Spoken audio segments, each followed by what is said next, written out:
We provide you the platform to turn your dreams into reality. Give wings to your aspirations with KR Mangalam University. खबर शशि थरूर को लेकर, जहां पर संभवतः शशि थरूर को संसद में ऑपरेशन सिंदूर पर बोलना था, लेकिन उससे पहले ही कांग्रेस पार्टी ने उनके नाम पर कैंची चला दी।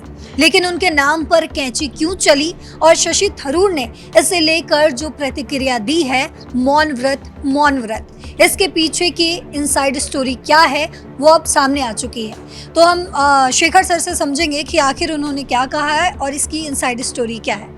दरअसल शशि थरूर का नाम जो है ऑपरेशन सिंदूर को लेकर सबसे आगे चल रहा था, जब डिबेट के लिए कांग्रेस पार्टी लगातार इस चीज़ की मांग कर रही थी सरकार से कि जो 16 घंटे की बहस होगी उसमें बहस शामिल हो। तो इसे लेकर जो है शशि थरूर को जो मैं जिक्र कर रहा हूँ, नाम आगे चल रहा था। वो ऑपरेशन सिंदूर जब से लॉन्च हुआ था, उसके बाद जब डेलीगेशन बना जिसमें करीब 30 से ज़्यादा देशों का दौरा जो है जिन टीमों ने किया था, उनमें से एक टीम को शशि थरूर जो है न सिर्फ उस टीम में शामिल थे बल्कि उसे लीड भी कर रहे थे। तो ऐसे में माना जा रहा था कि शशि थरूर जो है वो इसका हिस्सा जरूर होंगे।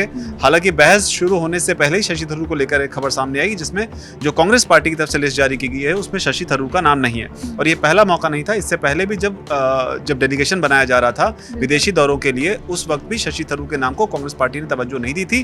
तब सरकार ने अपनी तरफ से पहल करते हुए शशि थरूर के नाम को उसमें शामिल किया गया था। लेकिन ये दूसरा मौका रहा जब शशि थरूर के नाम को कांग्रेस पार्टी ने इस तरीके से निकाल दिया। अब इसे लेकर शशि थरूर की रिएक्शन जो है वो संसद परिसर से आया, जिसमें उनसे सवाल पूछा मीडिया वालों ने, तो उन्होंने मौन व्रत कहकर इस और अट्ठास करते हुए, ठाके लगाते हुए आगे बढ़ गए। अब इन ठाकों का क्या मतलब है और मौन व्रत उन्होंने क्यों कहा, इसका क्या मतलब है, इन सब पूरी कड़ियों के बीच में अब जो इनपुट निकलकर सामने आया उसमें बताया जा रहा है सूत्रों के हवाले से, उसमें जो नेता प्रतिपक्ष है, लीडर ऑफ अपोजिशन है राहुल गांधी, उनके ऑफिस ने शशि थरूर से इस मुद्दे पर बोलने के लिए उनसे बात की थी। तो ये जानकारी कि लोकसभा में शशि थरूर जो है वो बोले, इसके लिए उनसे पूछा गया था, लेकिन शशि थरूर ने ऐसा करने से इनकार कर दिया। पहले ये माना जाता है उनके नाम को हटाया गया है।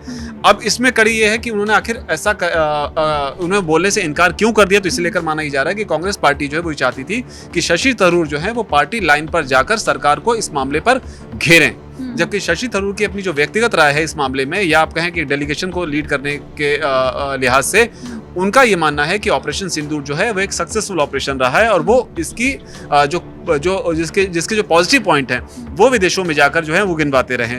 तो यहाँ पर पार्टी जो ये चाहती थी कि शशि थरूर जो है वो बीजेपी पर हमला करें या केंद्र सरकार पर हमलावर हो संसद में, जबकि शशि थरूर ने ऐसा करने से मना कर दिया, जिसकी वजह से उनका नाम जो है इस लिस्ट में नहीं है। जिन नामों को शामिल किया गया है वो नाम बता देता हूँ। ऑपरेशन सिंदूर बोलने के लिए जो है कांग्रेस की ओर से गौरव गोगोई हैं, प्रियंका गांधी वाड्रा हैं, दीपेंद्र हुड्डा हैं, विजेंद्र एस ओला और प्रीति एस शिंदे और शब्दगिरी उलाका, इनका नाम जो है इसमें लिस्ट में शामिल किया गया है। इसके अलावा अगर बीजेपी की बात करें तो बीजेपी की ओर से जो लिस्ट जारी की गई है उसमें राजनाथ सिंह, बैजयंत पांडा, एस जयशंकर जो हमारे विदेश मंत्री हैं, तेजस्वी सूर्या, संजय जायसवाल, अनुराग ठाकुर, कमलजीत सहरावत का नाम जो है वो इसमें शामिल किया गया है। और माना जा रहा है कि जब चर्चा होगी तो इसकी शुरुआत जो है वो राजनाथ सिंह करेंगे। इसमें जो न्यूज़ बनी वो इसलिए बनी क्योंकि शशि थरूर जो है एक लीड फेस थे, चूंकि ऑपरेशन सिंदूर में डिप्लोमेटिक फ्रंट पे, ऐसे में उनको इस तरह से देखा जा रहा है कि कांग्रेस पार्टी के खेमे में अगर ऑपरेशन सिंदूर पर कोई बहुत ज्यादा बोलने के मामले में जानकारी रखता है तो वो शशि थरूर का ही नाम है। लेकिन अब वही इस मुद्दे पर नहीं बोलेंगे। अब देखना होगा कि आगे किस तरीके से चीजें अनफोल्ड होती हैं। हालांकि बीजेपी जो है इस चीज को लेकर कांग्रेस पार्टी पर लगातार हमलावर है। तो आपने समझा कि किस तरीके से एक बार फिर शशि थरूर का नाम जो है कांग्रेस वो साइड लाइन करने की कोशिश कर रहा है। तो क्या शशि थरूर साइड लाइन हो जाएंगे या फिर वो इस पर कुछ प्रतिक्रिया देंगे? लेकिन अभी जो प्रतिक्रिया आई है वो सबको चौंकाने वाली है, मौन व्रत जो उन्होंने कहा है। लेकिन आगे क्या कुछ होगा उसके साथ हम आपके सामने फिर हाजिर होंगे। तब तक आप देखते रहिए दैनिक जागरण। नमस्कार।